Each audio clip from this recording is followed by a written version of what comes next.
10.15. Let V be a finite dimensional inner product space and W be a subspace of V. Then V is equal to direct sum of W and orthogonal complement of W. Second, orthogonal complement of W is equal to W. Given है कि V एक finite dimensional inner product space है और W इस finite dimensional inner product space का subspace है। तो हमें ये दो कंडीशंस प्रूव करनी है।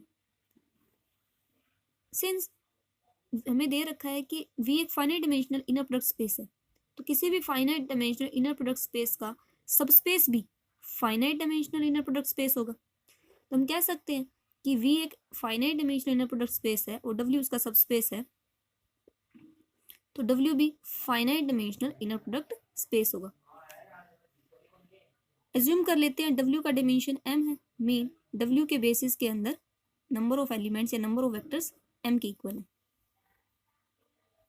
सिंस W एक finite dimensional inner product space है, तो बाय ग्राम स्मिथ और ऑर्थोगोनलाइजेशन प्रोसेस इस W इनर प्रोडक्ट स्पेस का एक ऑर्थोनॉर्मल बेसिस होगा जिसमें m एलिमेंट्स होंगे। वो ऑर्थोनॉर्मल बेसिस एज्यूम कर लेते हैं u1, u2 एंड um। ये ऑर्थोनॉर्मल बेसिस है, इसका मतलब ये बेसिस भी होगा और ऑर्थोनॉर्मल सेट भी होगा। ऑर्थोनॉर्मल सेट है तो ये दो कंडीशंस सेटिस्फाई करेगा।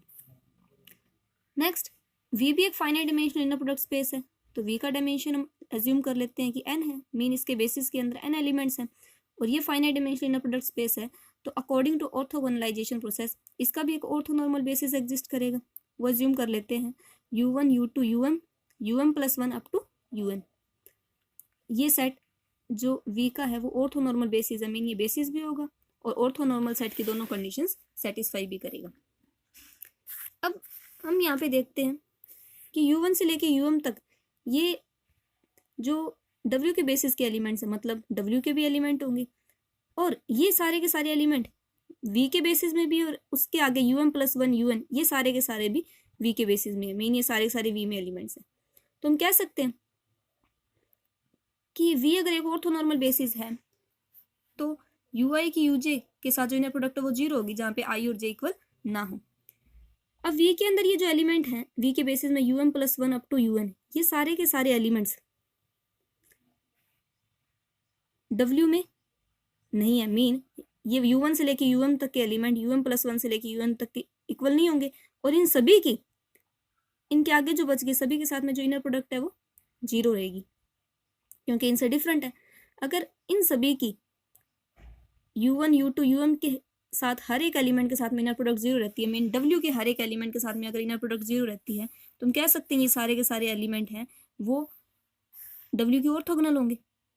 W के ऑर्थोगोनल होने का मतलब ये बिलोंग करेंगे ऑर्थोगोनल कंप्लीमेंट ऑफ W। क्यों? क्योंकि इन सभी एलिमेंट्स की W के हर एक एलिमेंट के साथ में इनर प्रोडक्ट 0 आएगी। फर्स्ट कंडीशन जो हमें प्रूव करनी थी, हमें प्रूव करना था कि V को हम direct sum of W and orthogonal complement of W की फॉर्म में एक्सप्रेस कर सकते हैं। तो किसी भी वेक्टर स्पेस को हम दो उसके सबसेट्स या सबस्पेस के डायरेक्ट सम में तब लिख सकते हैं अगर हम V को सबसे पहले इन दोनों के सम में एक्सप्रेस कर पाए, सेकेंड W और W कॉम्प्लीमेंट की जो इंटरसेक्शन है वो 0 आ जाए। अगर ये दोनों कंडीशन सेटिस्फाई हो जाती हैं तो हम कह सकते हैं कि V is direct sum of W and orthogonal complement of W।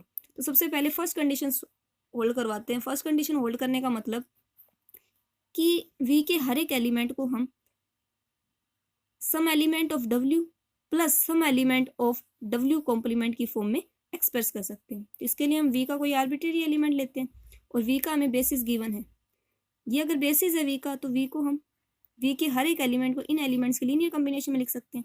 तो हमें कुछ स्केलर्स मिलेंगे इस तरीके से कि V को हम इस बेसिस के एलिमेंट्स के लीनियर कॉम्बिनेशन में लिख पाए, mean a1 u1 a2 u2 am um plus am plus 1 um plus 1 up to an un, जहाँ पे सारे के सारे ai है वो फील्ड से बिलोंग करेंगे। a1 u1 a2 u2 plus am um इन सभी एलिमेंट्स को हम इस समेशन की फॉर्म में लिख देते हैं, जहाँ i वेरी करेगा 1 से m तक ai ui प्लस इसके सारे आगे वाले एलिमेंट्स को हम लिख देते हैं समेशन i वेरी करेगा m प्लस 1 से लेके n तक ai ui। अगर हम किसी तरीके से प्रूव कर दें कि ये एलिमेंट W का है और ये W कॉम्प्लीमेंट का है। तो हम V के हर एक एलिमेंट को इन दोनों के एलिमेंट्स के एडिशन में एक्सप्रेस कर पाएंगे और फर्स्ट कंडीशन होल्ड कर जाएगी। तो देखते हैं क्या फर्स्ट ये W का और ये W कॉम्प्लीमेंट का एलिमेंट आता है। फर्स्ट ऑफ ऑल जो सारे के सारे U1 U2 UM ये सारे के सारे एलिमेंट्स W के हैं और अगर इनको किसी स्केलर से मल्टीप्लाई कर दें तो भी W में आएंगे क्योंकि W एक सबस्पेस गिवन है हमें, और इनका एडिशन भी W में आएगा क्योंकि सबस्पेस गिवन है, क्योंकि सबस्पेस के अंदर स्केलर मल्टीप्लिकेशन और क्लोजर प्रॉपर्टी दोनों होल्ड करती है। तो हम कह सकते हैं कि जो summation over I = 1 to m AI UI है वो W में बिलोंग करेगा। Similarly UM+1 UM+2 up to UN ये सारे के सारे ऑर्थोगोनल कॉम्प्लीमेंट ऑफ W में बिलोंग करते हैं और ऑर्थोगोनल कॉम्प्लीमेंट ऑफ W भी V का एक सबस्पेस है, तो उनकी स्केलर मल्टीप्लिकेशन भी W के कॉम्प्लीमेंट में आएगी और उनका एडिशन भी W के कॉम्प्लीमेंट में आएगा। मीन ये जो वैल्यू है वो W कॉम्प्लीमेंट में आ गई। तो हमने प्रूव कर दिया कि ये जो है वो W का एलिमेंट है और ये W कॉम्प्लीमेंट का है।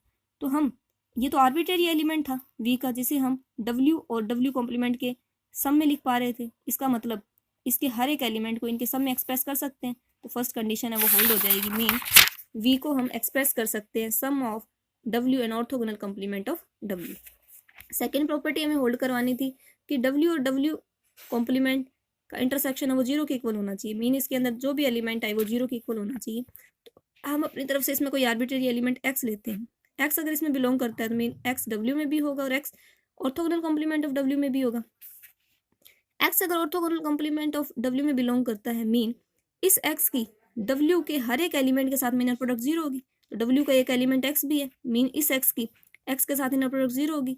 जब भी कोई दो सेम वेक्टर्स की इनर प्रोडक्ट 0 हो तो हम कह सकते हैं कि वो एलिमेंट भी वो वेक्टर भी 0 है। x की वैल्यू 0 आ गई, मीन यहाँ पर हम कोई भी आर्बिट्रेरी एलिमेंट चूज करेंगे वो लास्ट में 0 ही आ जाएगा। मीन इनके इंटरसेक्शन में सिर्फ एक ही एलिमेंट है वो है 0। तो कंडीशन फर्स्ट और कंडीशन सेकंड से हम कह सकते हैं कि V is direct sum of W and orthogonal complement of W।